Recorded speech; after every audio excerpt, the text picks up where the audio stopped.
তো ফাইনালি আমাদের ধানগুলো কাটা হয়ে গেছে, মলন দেওয়া হয়ে গেছে, সেদ্ধ হয়ে গেছে, শুকানো হয়েছে। তো আজকে আমরা ধান ভাঙাবো। তো যাই হোক, আসসালামু আলাইকুম, সবাই কেমন আছেন? আশা করি সবাই ভালো আছেন, আমিও ভালো আছি আলহামদুলিল্লাহ। তো আজকে কীভাবে ধান ভাঙায় বাড়িতে আসা মেশিন, তো সেটাই আপনাদের সাথে শেয়ার করবো। আমাদের শ্বশুরবাড়ির এখানে এইভাবেই ধান ভাঙানো হয়, বাড়িতে আসে আইসা ভাঙায় দিয়ে যায়। তো এই দেখেন মেশিন, এখানে এখন আমরা ধানগুলো ভাঙাবো। তো কীভাবে ভাঙাবো সেটাই আপনাদের সাথে শেয়ার করব।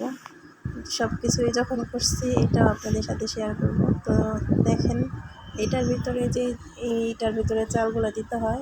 আর এই যে মেশিনটা দেখতেছেন, এটা মানে সবগুলো ধান ভাঙানোর পরে বস্তার ভিতরে এটা আর কি এখানে মাপা হয় যে কয় মণ ধান আমরা ভাঙাইলাম, বা সেটাই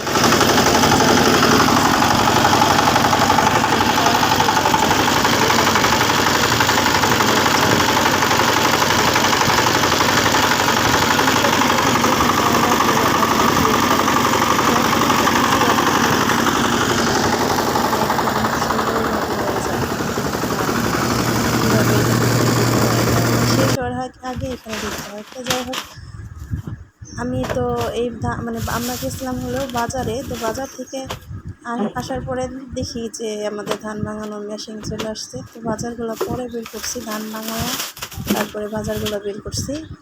এখানে শুধু শুকনো যে বাজারগুলো ছিল সেটাই বের করা হয়েছে। আর যে কাঁচা বাজার, তারপরে যে মাছ, এগুলো মানে দেখানো হয়নি, কারণ আমরা গেছিলাম অন্য একটা কাজে। আমি, আমার ছোটো যা, আমার শ্বশুর, আমরা তিনজনে যখন গেলাম, যাওয়ার পরে এই বাজার একবার নিয়ে আসলাম। তো বাজারগুলো ওঠানো হয়ে গেছে। তো এখন মুরগিতে দেখি অনেকগুলো ডিম দিছে। তো ডিমগুলো বেশি দিন যদি এখানে থাকে মানে গরমে নষ্ট হয়ে যায়। তো আমরা এরকম কিছু হলে তখন আবার ঘরে ফ্রিজে নিয়ে রাখি, আবার যখন হয় তখন আবার রাখি।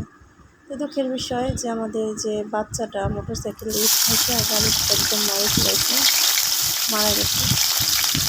তো আজকে দুপুরে কাজকর্ম শেষ, বিকেলে রান্না।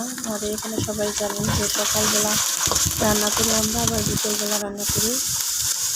বিকেলে বেশি কিছু রান্না হবে না, কারণ এমনি আজকে অনেক কাজ হয়েছে, মানে শরীরের দিকে খুবই আজকে কষ্ট হয়েছে কাজে। কারণ বাজারে যাওয়া হয়েছে, তারপরে ধান ভাঙানো হয়েছে, আবার বিকেলে রান্না, সকালে রান্না হয়েছে। তো আজকে রান্না করলাম ডাল দিয়ে ঘন ডাল রান্না করছি বিকেলবেলা, আর কিছুই করি নেই।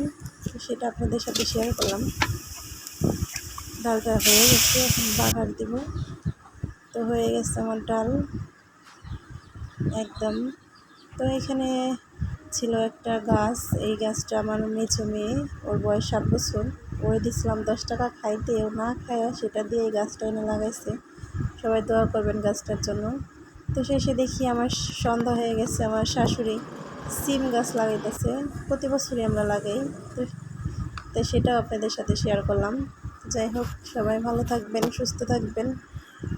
জানি না কেমন লাগলো, আমি মানে যা যা করছি একটু করে আপনাদের সাথে শেয়ার করছি, আর কিছুই না।